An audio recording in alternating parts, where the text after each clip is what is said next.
মুরগির চুনা পায়খানা। আপনারা চুনা পায়খানা করলে একটি গোলযোগ বাকিয়ে ফেলেন, সেটি হচ্ছে চুনা পায়খানা করলে অনেকে এটিকে রানীক্ষেত মনে করে ফেলেন। আর চুনা পায়খানা দুই ধরনের হয়, একটি হচ্ছে চুনা পায়খানার সাথে যদি সবুজ পায়খানাও করে ফেলে তখন এটি রানীক্ষেতের প্রাথমিক লক্ষণ। তবে শুধু চুনা পায়খানা করতেছে, কোনো সবুজ পায়খানা নাই, চুনা পায়খানার মধ্যে একটু হলদে হলদে বর্ণ আছে, তাহলে কিন্তু শুধু চুনা পায়খানার ওষুধ খাওয়ালেই হবে, রানীক্ষেতের স্টেপে যায় নাই। প্রিয় ভিউয়ার্স, ছবিটির মধ্যে দেখেন বাম পাশের যে ছবিটি এটি হচ্ছে আপনার চুনা পায়খানার, আর যেটি ডান পাশের একটু সবুজ হলদে এবং সাদা কালারের সেটি হচ্ছে রানীক্ষেতের প্রাথমিক লক্ষণ।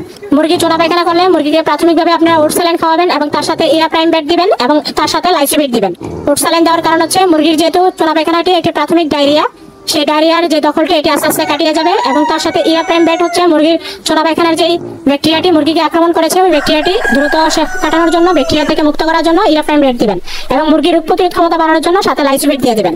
তারপর হচ্ছে মুরগির রক্ত আমাশা হলে মুরগি যে পটি করে বা যে বীজটা বের হয় সেই বীজটার সাথে রক্তের ফোঁটা বের হয় এবং তার সাথে মুরগি যে খাবারটা খায় ওই খাবারের কিছু অংশ আস্তে আস্তে করে বের হয়ে যায়। তো প্রিয় ভিউয়ার্স, এরকম যদি সমস্যা হয় তাহলে আপনারা এই ওষুধগুলো খাওয়াবেন। আপনারা ESB 30 দিবেন এবং তার সাথে হিমোপিএইচ দিবেন এবং হাইড্রোজল স্যালাইন দিবেন। হাইড্রোজল স্যালাইন যদি না থাকে তাহলে আপনারা ওট স্যালাইন দিতে পারেন। EHP 30 মুরগির রক্ত আমাশার জন্য খুবই ভালো কাজ করে এবং হিমোপিএইচ হচ্ছে মুরগির পানির সাথে দিবেন। এই পানিটা হচ্ছে মুরগির যে পিএইচ মান সেই পিএইচ মানটা রক্ষা করবে এবং হাইড্রোজল স্যালাইনের মাধ্যমে মুরগির শরীরে যে ডায়রিয়ার কারণে যে দখলটা হবে সেই দখলের মাত্রাটা কমিয়ে ফেলবে।